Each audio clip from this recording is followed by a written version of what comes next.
Hello दोस्तों, नमस्ते, प्रणाम। मैं हूँ आपकी उर्मिला। अपने पारंपरिक लोकगीत में आप लोगों का स्वागत करती हूँ। हम दोनों बहनें, जब दूल्हा आता है कोहबर में, तो अभी बाराती भी जब आती है तो भी आप लोग गा सकते हैं, लेकिन दूल्हा जब कोहबर में जाता है तो गाया जाता है। और गीत का सभी लोग गाते हैं, फिर भी हम लोग भी गा रहे हैं। गीत कैसा लगा कमेंट बॉक्स में जरूर बताइएगा। तनीता किला देवलिया पे का लिखल बा। तनीता किला देवलिया पे का लिखल बा। तनीता किला देवलिया पे का लिखल बा। तनीता किला अतवार लिखल बा, सोमवार लिखल बा, मंगलवार लिखल बा, बुधवार लिखल बा। तोरे बहिना के सौ भतार लिखल बा।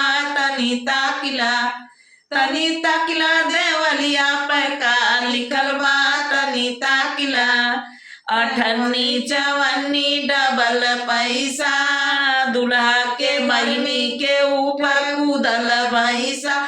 तनीता किला देवलिया पर का लिखल बा। तनीता किला देवलिया पर का लिखल बा। तनीता किला अरे दूल्हा का बहिना न पढ़े में तेज, न पढ़ावे में तेज, खाली हमारे ही भैया के पटावे में तेज। तनीता किला देवलिया पर का लिखल बा।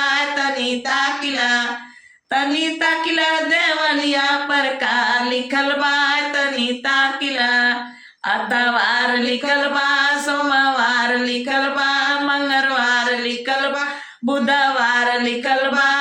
दूल्हा के फुआ के 10 भतार लिखल बा। तनीता किला देवलिया पर का लिखल बा।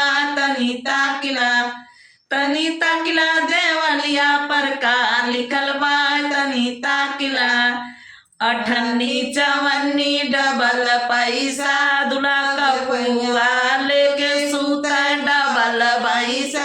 तनीता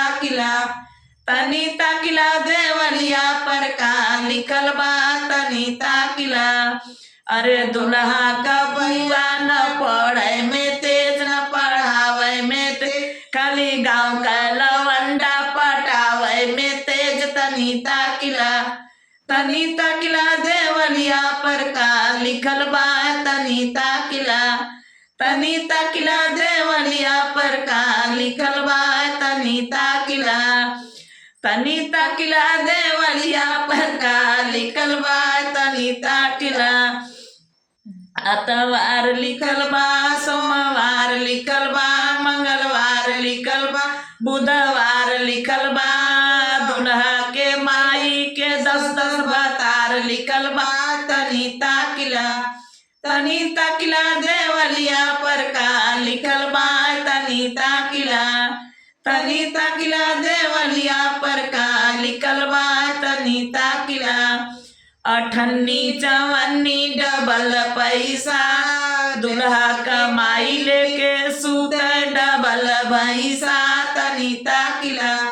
तनीता किला देवलिया पर का लिखल बा। तनीता किला अरे दूल्हा का माई न पढ़े में तेज, न पढ़ावे में तेज, खाली हमरे पापा से नैना लड़ावे में तेज। तनीता किला देवलिया पर का लिखल बा। तनीता किला देवलिया पर का लिखल बा। तनीता किला गीत कैसा लगा कमेंट बॉक्स में जरूर बताइएगा। आप लोगों के लिए हम लोग मेहनत कर रहे हैं, गला चल नहीं रहा है, लेकिन फिर भी आप लोगों के लिए हम लोग गा रहे हैं। और कैसा गीत लगा कमेंट बॉक्स में जरूर से जरूर बताइएगा। और फुल वॉच करके वीडियो को देखिए, तभी आनंद आएगा। बहुत आनंद आने वाला है और बहुत अच्छी वीडियो हैं, आप लोग देखेंगे। चैनल को सब्सक्राइब कर लीजिए, बेल आइकन को दबाना न भूलिए, फिर से ऑल दबा दीजिएगा। ऑल दबाएंगे तो सारा नोटिफिकेशन पहले तुरंत आप लोगों के पास पहुंच जाएगा। और आप लोग अपना प्यार दुलार आशीर्वाद बनाए रखिए। धन्यवाद।